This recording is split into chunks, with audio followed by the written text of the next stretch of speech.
chapter will be very uninteresting and also very dry to you, but it's just as I feel now. I will endeavor to do better next time, so you will please excuse this one. Please write soon, tell me all the news. Let me know when you're to be married. Who's your beau, and is he good looking, and anything else you may think up to fill for a good long letter. I remain your cousin. But no, that wasn't the one. He tells about, oh, the quarters have plenty of, let's see, business is very good. The poor people who were burned out of house and home are now in very comfortable quarters and have plenty of clothing and food for the present. The stories about the money and clothing sent here from other cities in the country being appropriated for other purposes than what they were intended are not true, for the committees are very careful and say they will show where all the monies and clothing has been distributed. They probably have been imposed upon in a few instances. There are long rows of buildings, frame, but divided off into rooms for families, and today many of these families fare better than they did previous to the fire. People are rebuilding all over the burnt district, but the buildings are mostly wooden shanties.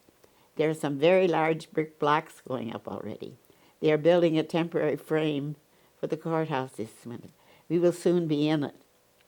A substantial building is to be erected in the spring on old ground for a courthouse. We've not had a fire for 2 weeks. The weather is pleasant, which is a blessing to the people here. I can't find that.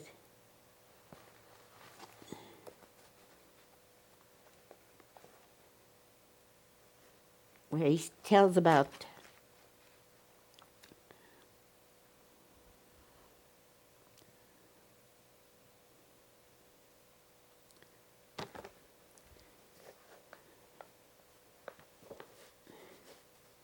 and it's so true today.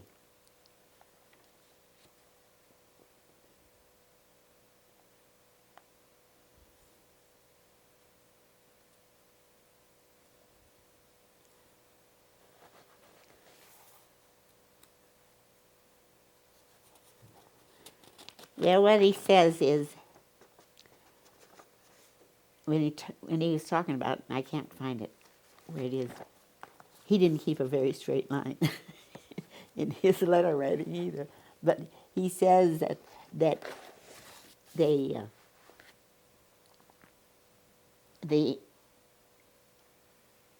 had all this stuff brought in, but whether it went to the right place or not was questionable. And I think that's what everybody feels when you get all this junk mail. What is worthy of getting it? And I can't help but think history does repeat itself. Mm-hmm. Lucinda, I brought in Bob bring in a couple of pictures here for us. Don't be like the man who came to dinner. You didn't even get any dinner. Particularly this one. Uh-huh. Well, that one you see without the porch on it. Yeah, it's a very lovely perspective of the house. And then it also has these other outbuildings in it. And on the far left there, that's the hired hands house. That looks like it was pretty new at the time this photograph was taken. Oh, let's see. This was taken in about 1896, I think. Mm-hmm. Okay. And that was in 1885. I believe the same year as the church. Okay. And then it also shows those other barns in back, between the hired hands house and the brick house. Yeah. Well, are those barns still standing? No, I think the only one is the one that's higher up. You can see. I think that's the main barn. I'm not sure, but it looks about the right distance. Mm-hmm. And I think you could see it in that other one too. but it's just a little bit of the roof or something. Right. But this other one, just to the right of the hired hands house, I don't think No, that structure no, is standing any no, longer. no. There I is- wouldn't think any of the. Let's see.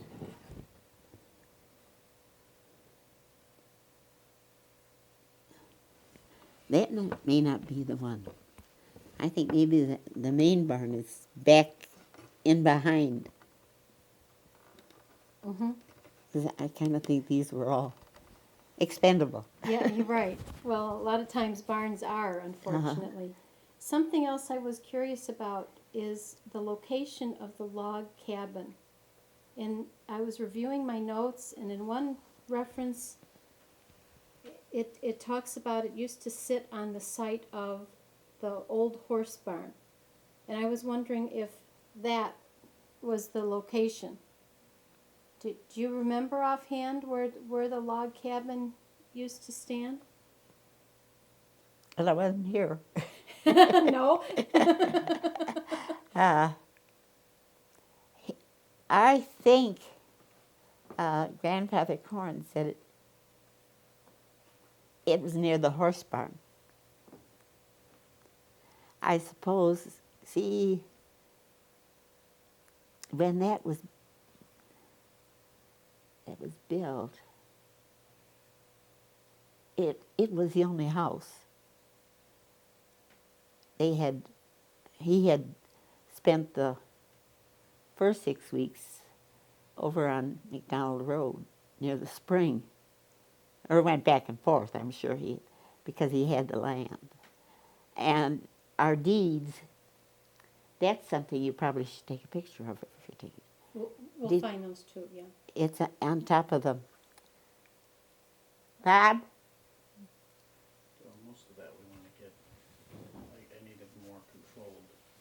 Yeah. Okay. We'll want to also come back and do a control, like tabletop shoot of a lot of them too, but the deeds,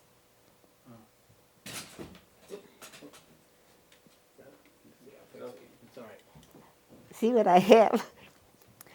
I think every so often I just am so thankful I've got somebody who runs and does and knows what they're looking for. mm-hmm. So for 6 weeks, when he initially came, he was over by the spring. Well, use the spring. I'm not sure that he ever lived there. I think as soon as possible. I think it took him probably 6 weeks to build it. Now this is not the original, but it's Oh, this is a copy? Do you have the original? in the bank. Oh, okay. We might like to photograph that sometime. If you'd be willing to pull it out for a special session, so we could. I get don't a know what picture kind of it. shape it's in. I'd have to Yeah. have it. So we could. There are 4 or 5 of them. 4 or 5 deeds. Oh, for the different parcels that were Uh, bought. they were. This is something on the history that I haven't been able to find out. I thought I had all the books on history that I needed, but this is. See, it says on there.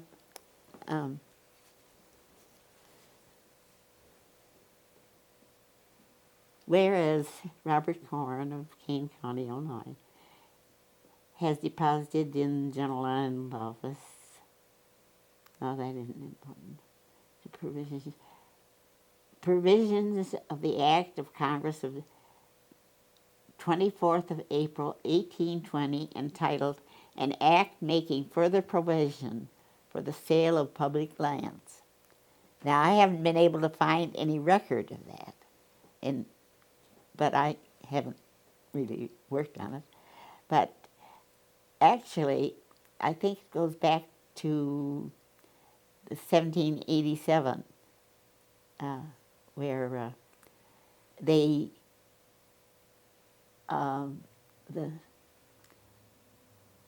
settler was given he had he had to purchase or agree to purchase 640 acres is a section. Now, I only know of one place where that happened here. But most of these deeds, you'll see this one is what?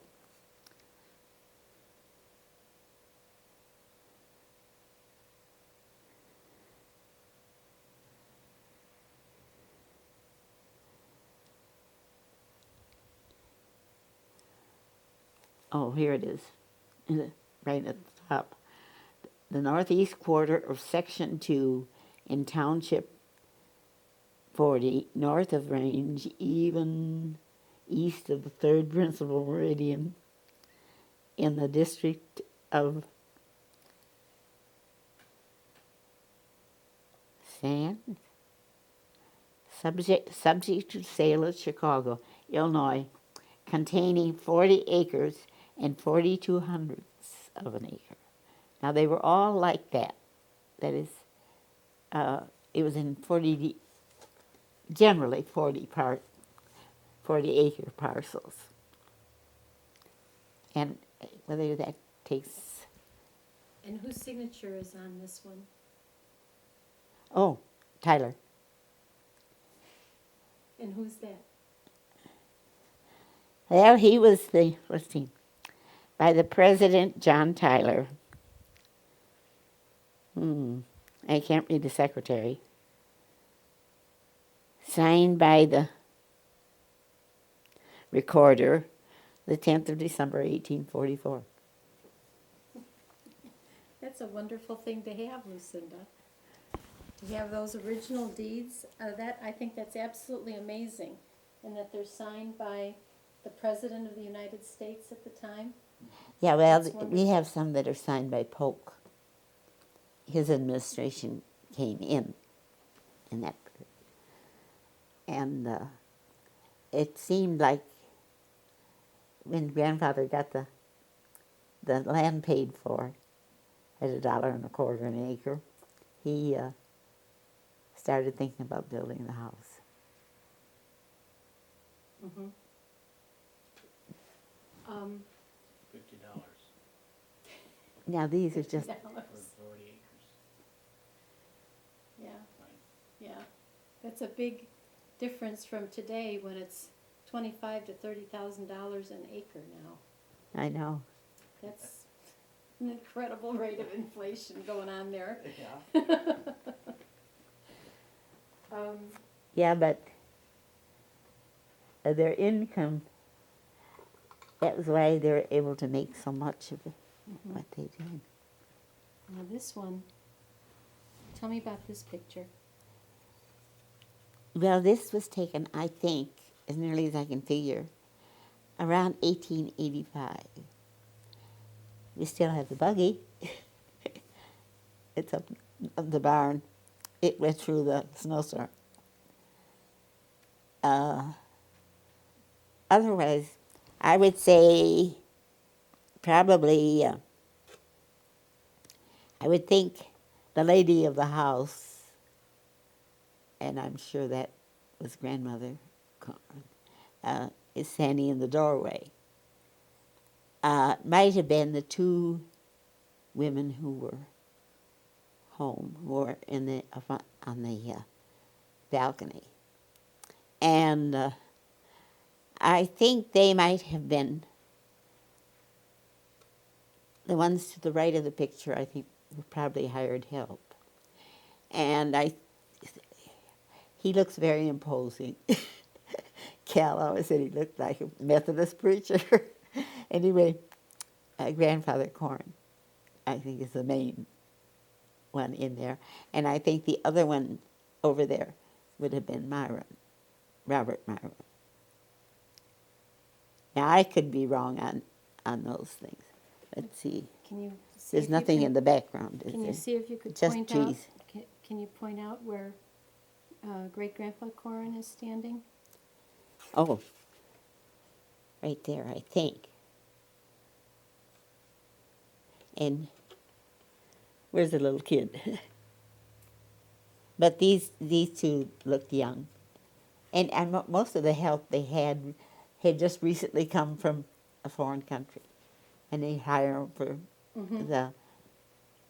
the harvesting season or whatever. Right.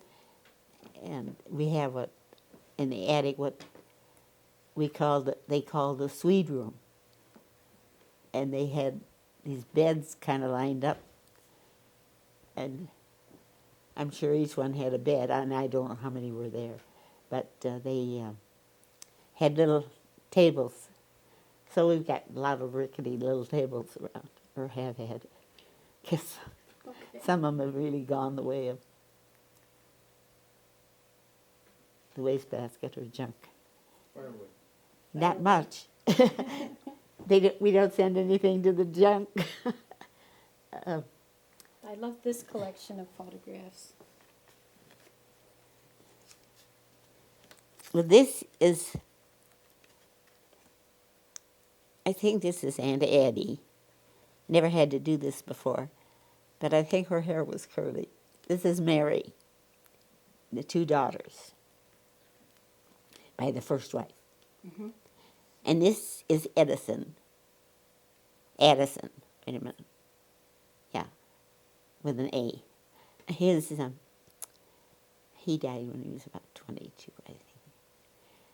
And this is Flora, and she died when she was in her early 20s. And this is the one I call Grandpa Corron, Bob's father, and his grandmother. His mother or Robert's mother or grandmother? Oh, this is my Robert's Corron mother, or grandmother. She had the 3 grandchildren here. Right. Cal was quite a bit younger than the others. Oh, okay. Let's set this over here. So. You can see how rickety some of our frames are. Oh, they're wonderful frames. This is a beautiful frame, very appropriate for the period. Well, we had, I think most of those are pictures of an original. Because we had them made for all the family.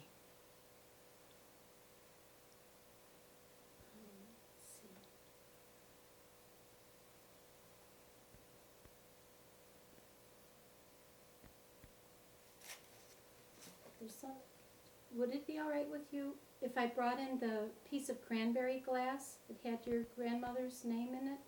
Can I bring that in for a minute? If you want it. Yes, please.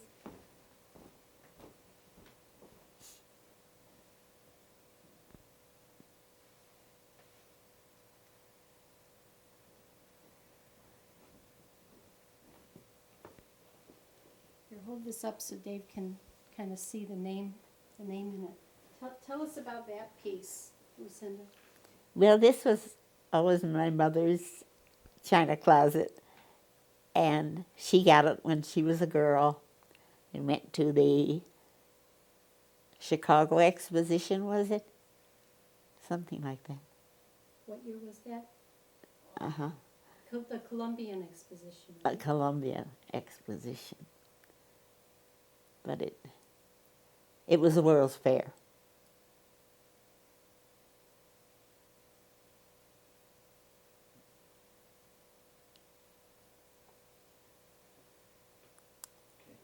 And it has her name on it. It says. Yeah, Lizzie Beith. 1890. I think it's 93. I think it's a period after it. I couldn't figure out how it had 5 figures in it. Right. Part of what intrigues me about your personal history is the fact that you married into the Corron family. Your grandmother was a Beith, and somewhere in there, you're also related to the Richmonds. Well, the Richmonds, my grandmother was a Richmond. And in fact, I think she was the oldest. No, Frank's father was the oldest. And then I think my grandmother was Lucinda Richmond. And she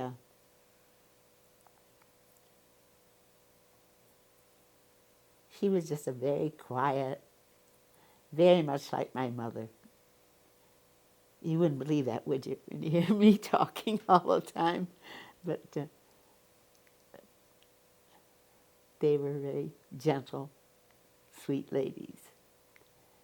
I'm not so sure about the rest of the family. The Muirheads had a lot of get up and go. And the Corrons didn't let them push them around either, I don't think.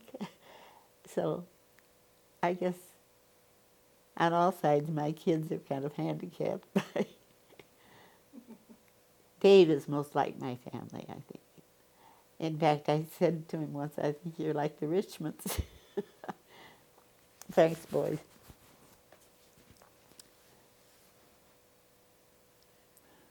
How would you characterize Grandpa Corron? You know, when you moved your family into this house, and that was Myron? Myron. Mm-hmm. What can you tell us about Myron? Oh, he was a wonderful man. He was very quiet, and he, but just a gentle, sweet. Yeah, I know you shouldn't use sweet in connection with the male, but he was a sweet man, and he could be stubborn. I've got a son just like him. Not quite as sweet, but Dave is very much like his grandfather in many ways. But nobody pushes him around. But they try not to get in trouble. And Grandpa loved his family and didn't like to go very well. I remember Flora used to tell how she was so like her father because she would get up and say, I don't have anything I have to do today. I can stay home. Now I know what she means. But I always had to go and did go a lot. Mm-hmm. He was sort of a homebody. Well, I always stayed home with the kids, and I never really worked. That's why I went to volunteer at the state hospital, because you could go there and sit, put your feet up and visit, and feel you were doing something, not thinking of all the dishes you left unwashed and beds not made and so forth. And they were so appreciative. And I taught school for long enough to know that such appreciation was not commonly spoken of, but you go to the hospital one day and they thank you for coming.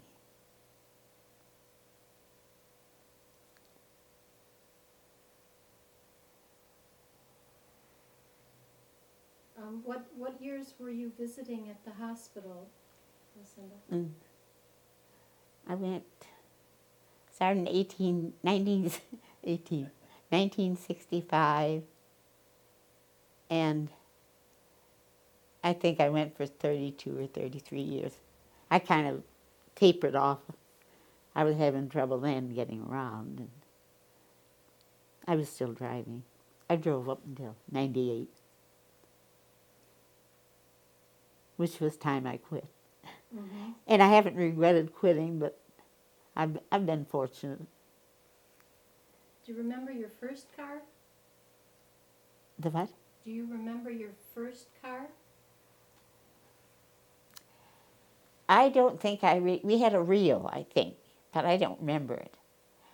But I remember the Veely we had. Did you ever hear of a Veely? L-I-E. And it was 7-passenger. You had little seats that you pulled up in the back. Of course, that's all I ever got to ride on when I was little. But I remember we had that when my sister died. And that was back in the days when you didn't hire a limousine to go to the cemetery. You drove your own car or whatever you had. Of course, you were lucky to have a car at that point. But there were 7 of us in the family, so. Well, 6 without Elizabeth.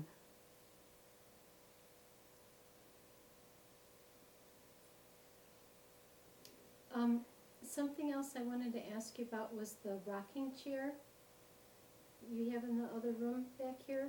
Mm-hmm. I don't know, do we want to bring that in right now? You can bring it if you want. It may fall apart, but no, it won't fall. It's well made. Could you tell us about that? Well, now this is all I know. It's a little bit like some of the sketchy things that Grandma Corron would tell me, but she said this was the only piece of furniture that he had had in the log cabin. And when you see it, you realize that it was homemade.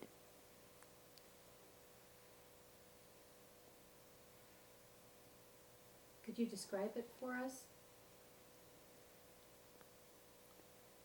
Well, it would be easier if you wanted to show it. Oh, we'll do that too, but I'd love to hear you talking about what it looks like. Well, it's a rocking chair. Not the one in the East Room, but just a plain rocking chair. And it has the back cushioned with twine and things that he probably was using outside and brought them in when he was making the chair.